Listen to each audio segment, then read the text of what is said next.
Hi, everyone. Welcome to In-Depth Perception, the program that takes you beyond the obvious and explores the deeper potential revealed in controversial current events. I am your host, Lisa Bracken, author of You and What Army?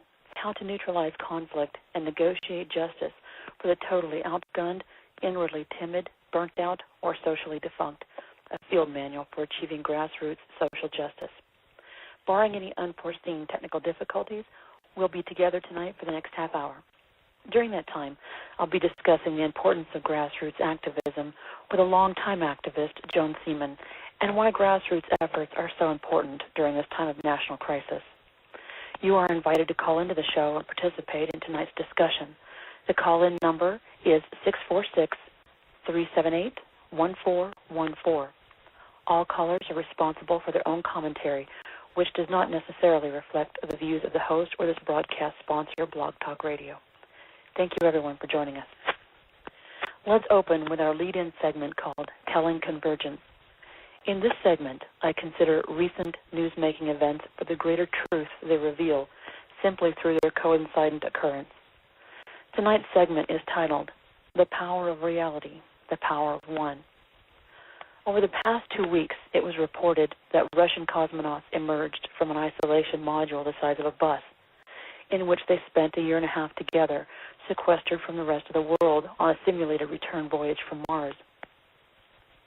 While the men noted their ability to cope well with imposed adversarial conditions, the researchers monitoring the exercise also noted the psychological stress associated with the mock mission, made more bearable through the demands of, like real space missions, a busy daily schedule.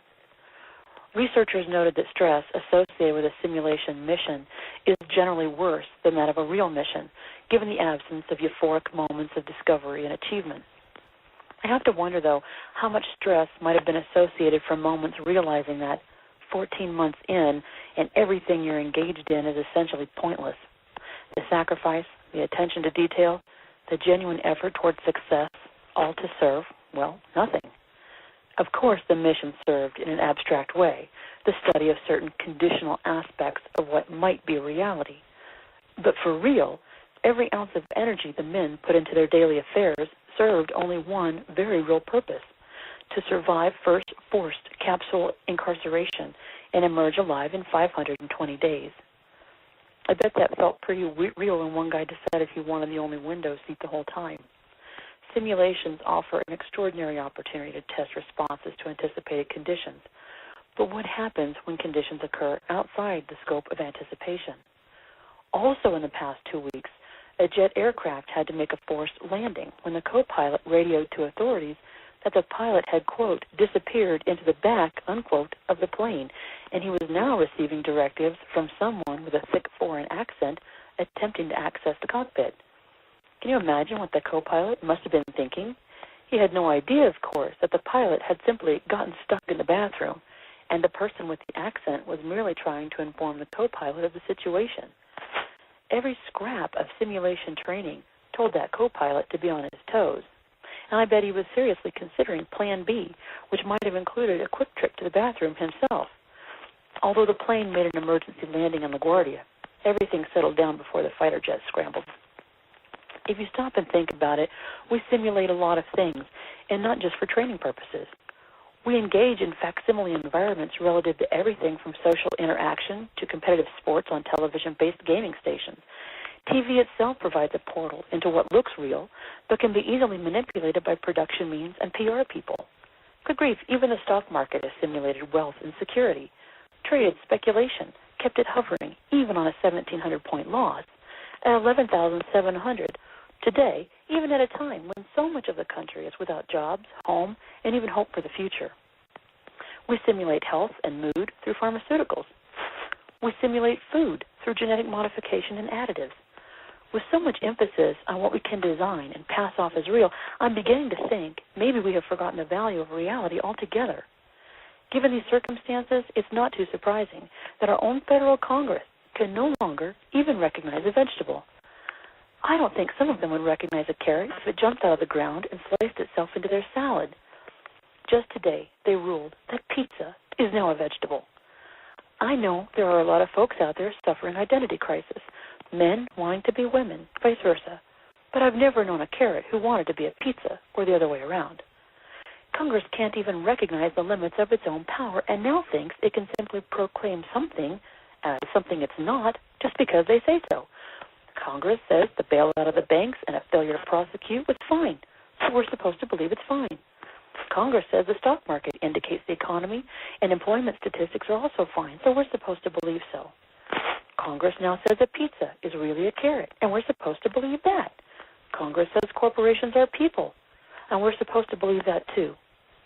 That thinking says a lot about how our fabrications are failing us at every turn. We are now so mired in what we think is real, from education to energy. We cannot recognize the value in things as they are and work within that framework to preserve and develop the greatest potential within. And that goes for the potential of our systems and the potential within ourselves. All of this imitation has cost us our identities, including our flaws and our latent means of overcoming them. It has allowed us to dwell in a place of dysfunction and destructive denial. We lose our ability to discern reality as it is, and that costs us personal accountability and the chance to better ourselves in our world as it is serving us or failing us. So what is real? Mickey Rooney passed away over these past 2 weeks. That was real. He was beloved and encouraged writers to write the truth, something to remember as real consequences mount against our ability to embrace them. Real is the majestic 65-foot tree chopped out of the Sierra Nevada forest on November 5th to wither in front of the U.S. Capitol in a ceremony marking a season of goodwill. Real is the Occupy movement's Move Your Money Day, in which an idea begun and was shared on Facebook and translated into $80 million in deposits relocated from big banks to credit unions. Real is Dorley Rainey, an 84-year-old woman drenched in mace by Seattle police on the 16th, as she demonstrated what she believed was real, a real opportunity to physically occupy a space in her hometown and display real discontentment over real and degrading conditions, really affecting her, as granted by the real authority of the U.S. Constitution. As we continue to react to our own perceptions blurred by the inability to recognize what is real and what is imitation, the challenge to grow beyond what is limiting us grows more complex and challenging. Full immersion in reality, interaction with the physical, investigation of the holistic and unvarnished truth, our embrace of the flawed and uncomfortable, and the rejection of synthetics in favor of authenticity is what will rescue us from ourselves and our imposed ideas of reality.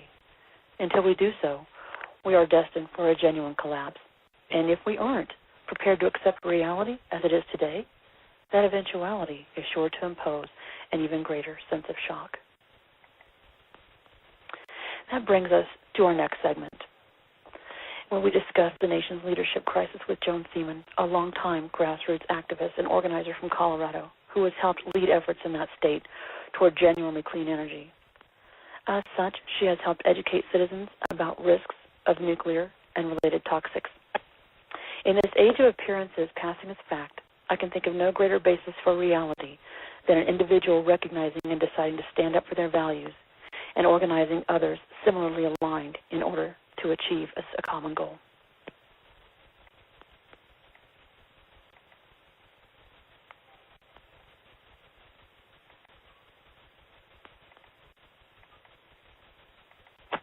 I believe we have Joan on the phone. Let me just check and see if she's here. Joan, I'm here. Are you there? Yes. Hi, Joan. Hello. Welcome to our program. Hi, welcome to the program. Thank you very much for joining us this evening. Thank you. I would like to discuss with you your views on grassroots activism. Maybe you could explain to us maybe you could define for us what grassroots activism is. Lisa, I view grassroots activism as an opportunity to participate in democracy. That actually it was an Environmental Protection Agency official that one day had said to me when I had questioned some toxic water, and I said, "Why aren't you helping me?" And I said, "The standard isn't good. This is deadly." And he said, "Joan, this is a participatory democracy. If you want to do something, you need to get involved." And I think that really is, that's very telling. When you say get involved, most people don't feel adequately qualified to leap into something where they take on something like a regulatory agency for something as important as clean water. Sure. And it's that intimidation factor sometimes that shuts people down. What is your response to that based on your efforts and your successes that you've seen? Well, I started out as a banker. I worked for Bank of America in San Francisco. I ran 4 branches of a bank. All I knew was banking. I mean, I worked my hardest, got A inspections in there. I didn't have children at the time. My husband talked me into coming back to Colorado, and I had 2 children.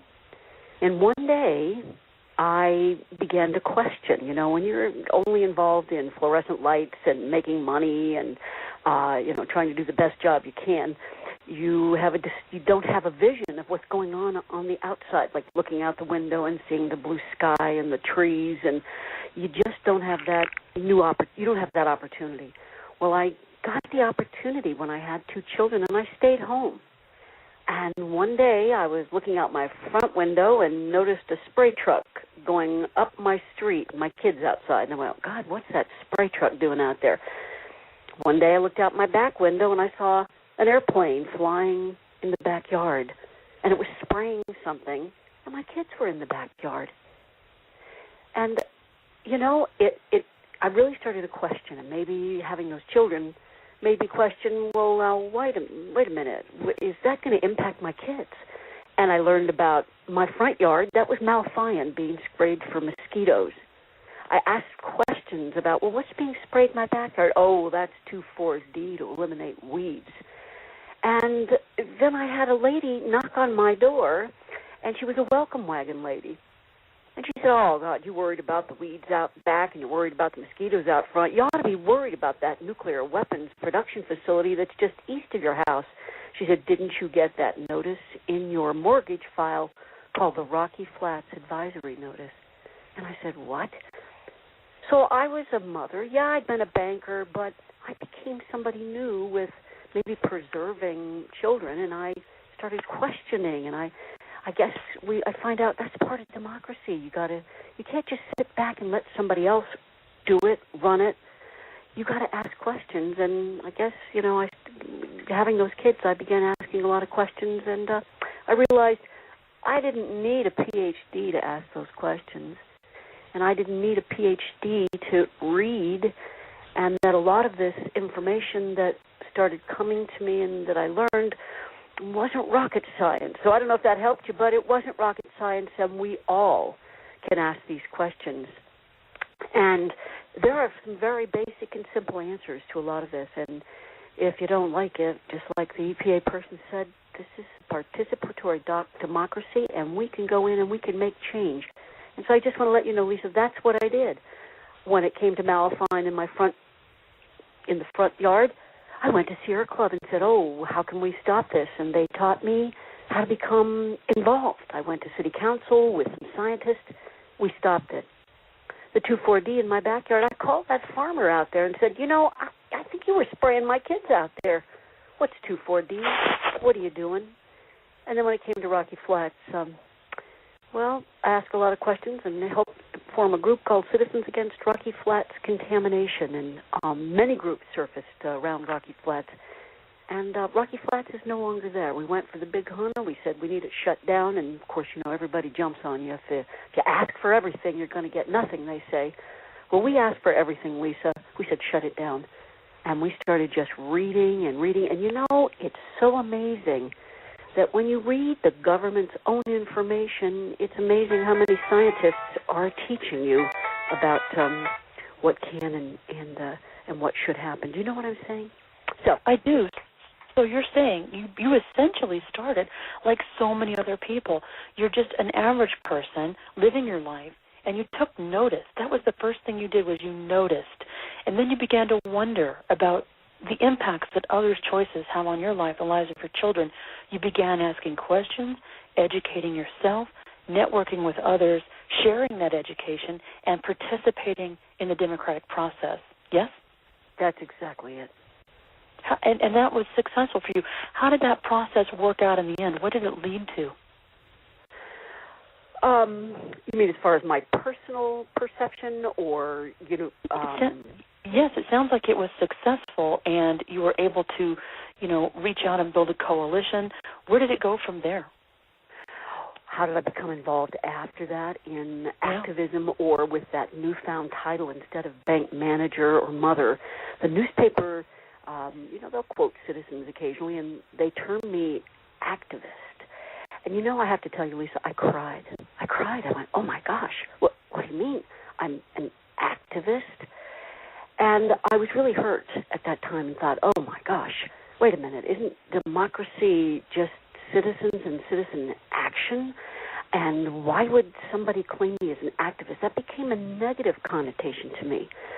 And I want you to know I wear it proud now, but I'm a lot older. I'm 63, and I went through a lot of this journey and feel that, I've got stripes and ribbons to say, you're right. I'm proud of it that I became an activist. And where did it lead? Well, beyond just what happened at Rocky Flats and those three issues, I knew that every community I started to live in, that I wanted to help others in that same situation, anybody that was a victim, or, the issue I think I had mentioned to you that I saw a gas station being built, and several were going to be built in Fort Collins. And I knew about underground storage tanks leaking. I knew about the emissions from gasoline stations, how dangerous they are. And I distributed flyers in the neighborhood and let the neighborhood take over and decide what would you like to do about this. And I'll tell you, it mobilized so many women and community people that they stopped 10 gas stations that were going to be sited in Fort Collins next to daycare centers. So I also had gone to Ohio and helped mobilize the community, and I wasn't a leader. I just helped guide them toward literature. And there was a trash-burning power plant in Ohio, and that community shut that $80 million trash plant down because it was emitting the highest emissions in the country of dioxin. It's no longer there. And I guess what I'm saying is we did this in Fort Collins. Just a community group said, you know what? We don't want the burning of hazardous waste in a cement kiln in Fort Collins. Fort Collins was chosen for many, many years in a row as the best place to live in the country.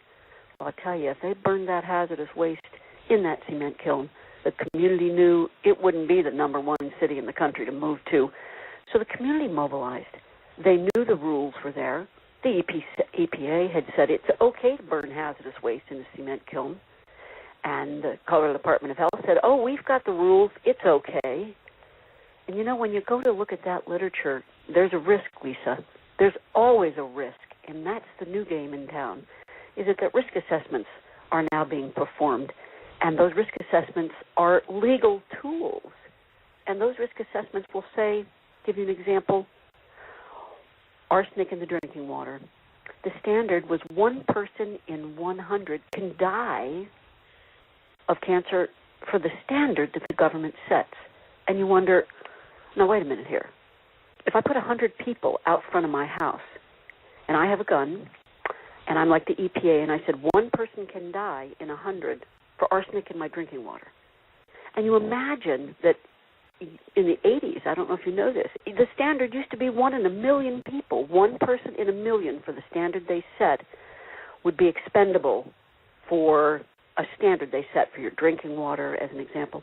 Can you imagine 100 people standing out front of your house, and you're allowed to be that EPA person with a gun and say, okay, we have 1 person we're going to take out here.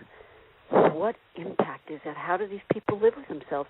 So that's what the people need to know. If you want to get involved, there are a lot of things that you can do, and certainly mobilizing in your community. You can make a difference. You can make a change. You don't have to wait for the EPA. You don't have to wait for the health department. You can read a lot of this data, and you can make decisions. And it appears that locally, the locals have a lot of power. The locals brought up 104 nuclear power plants in our country. It wasn't the federal government doing it. The locals decided that they wanted nuclear power, and they decided that, jobs and money, of course. But I've just given you an example that we just recently stopped a nuclear power plant in Pueblo, Colorado. Yes, we had Fukushima happening, unfortunately, at the same time, but there were a lot of questions that began to be asked in that community about water, about spent fuel, that we don't have a home. We have no home for nuclear waste. And the community did start asking those questions and realized, wait a minute here, we don't want to be the location for future nuclear waste. And so a lot of questions got asked, and I think that's it. You can make a difference. If you don't want it in a community, you don't have to have it. Just because the EPA says you can, just because the State Health Department says, if you really evaluate it and it is something the community decides on, your community can say no. So it's about, I think it is sounding like it's also part of this empowerment process is also about getting past the presumptions that we are being cared for by regulators, because it sounds to me, even one person in a million, I'm uncomfortable and don't like the idea of considering 1 in a million being expendable. Who is that 1 in a million? What do they contribute to society? Who are they? I mean, to me, every life is valuable, and I just can't even imagine indiscriminately just choosing. You know, it's almost like, well, as long as the regulator doesn't have to see their face or know their story or personally have them over for Thanksgiving dinner, it's okay that they can just disappear from the planet. I don't think that's okay. 1 in a million or 1 in 100, either one is too much. It sounds like. Yeah, it sounds like that's cost versus benefit. And they used to say that to me when I'd have my 2 little boys at a hearing or at a meeting to hear about how much plutonium was in my air, how much plutonium was in my drinking water. You know, I questioned, well, what's plutonium? And they said, oh, it's not a problem. You know, there are standards. But what I learned was, remember I was mentioning to you about this word called risk. They said, lady, you can't live in society without some risk. And they always take you on the risk journey that, you've got to compare your risk to this and that, to driving in a car. You know, there's so many people who will die. But the cost and the benefit, and that's the issue. Well, who's going to benefit from this, and what cost is it? And lives and health are what they have decided are equal that 1 in a million. But 1 in a million doesn't exist anymore, Lisa. That is not a standard that the EPA has told me even exists. They'll clean up to 1 in 10,000, they'll say. But by the way, this risk standard is only based on cancer. You know, when I was younger and I first got involved in this, I always said, gosh, they test a mouse. And the interesting piece is that mouse can't talk. That mouse can't tell you if it doesn't feel well. And this is what I really didn't understand, but that's kind of where my brain was taking it. I said, wait a minute, they base these studies on a mouse. Can the mouse talk to say if it doesn't feel well or if their kidneys are bothering them, if they're, you know what I'm saying, where there are non-cancer impacts. Drinking water could be destroying your kidneys. I mean, there are so many things that we are exposed to, but the EPA says you cannot be unrealistic. You cannot live the lifestyle you're living if there isn't some risk.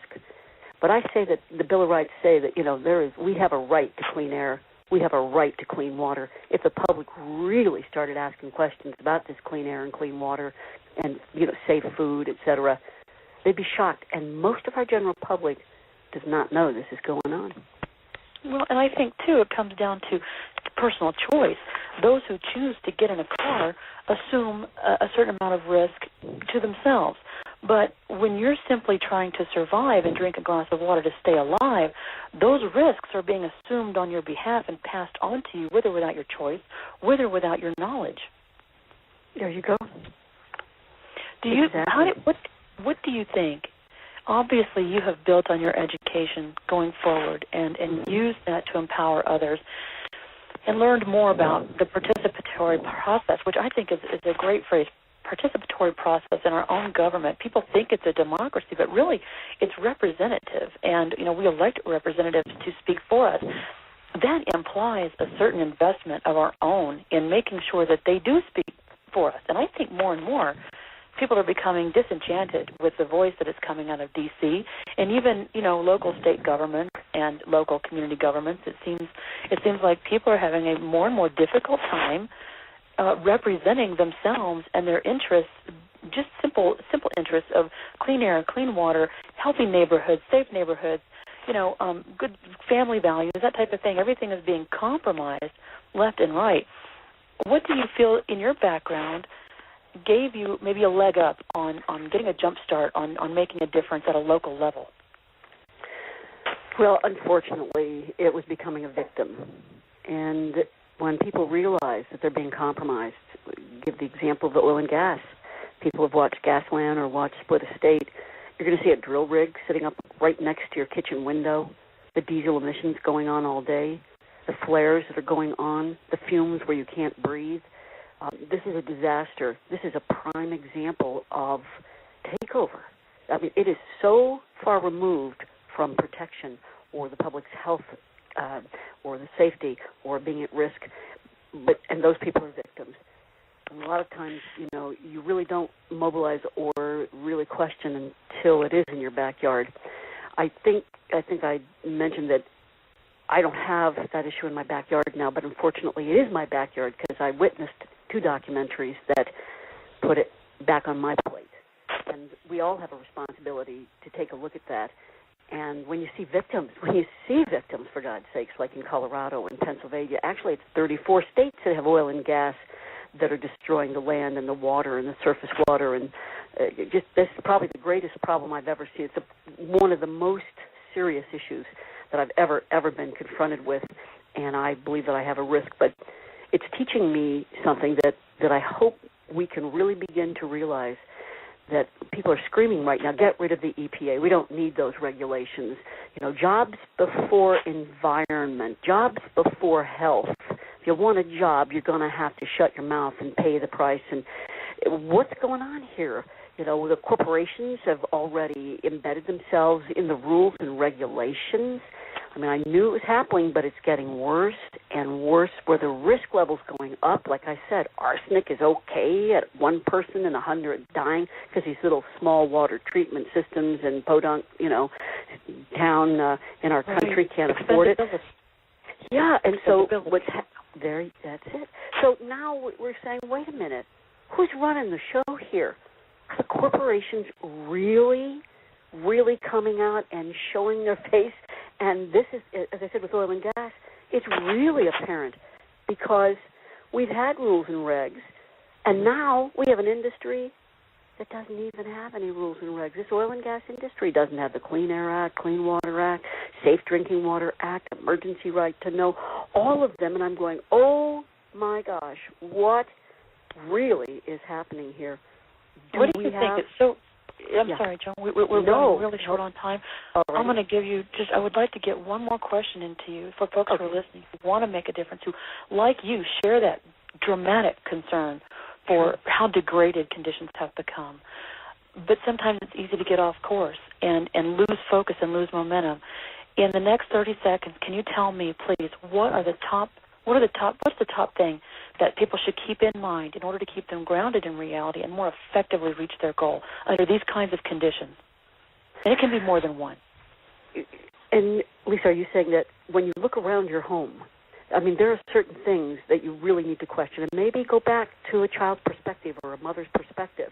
Do you have anything that's in your backyard that you may be concerned about? Do you have a gas station? Do you have an industry that's pumping?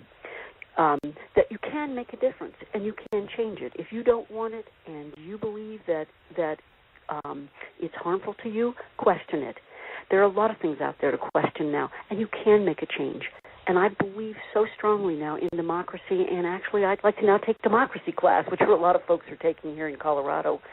But we can make a difference, and at this time, we get involved in your county government. You can go to city councils, make sure that you can get documents. Let's get them for free. And, that's what I mean, just become involved and ask those questions. Outstanding. Joan, thank you so much for contributing tonight. I really appreciate your perspectives, and I know that it's going to help audience members to gain a lot deeper understanding of what they can do on an individual basis and within their own communities. So thank you very much. I hope you'll rejoin us again on the show another time. Thank you very, very much, Lisa, for inviting me. Thank you, Joan. Bye-bye. Bye-bye.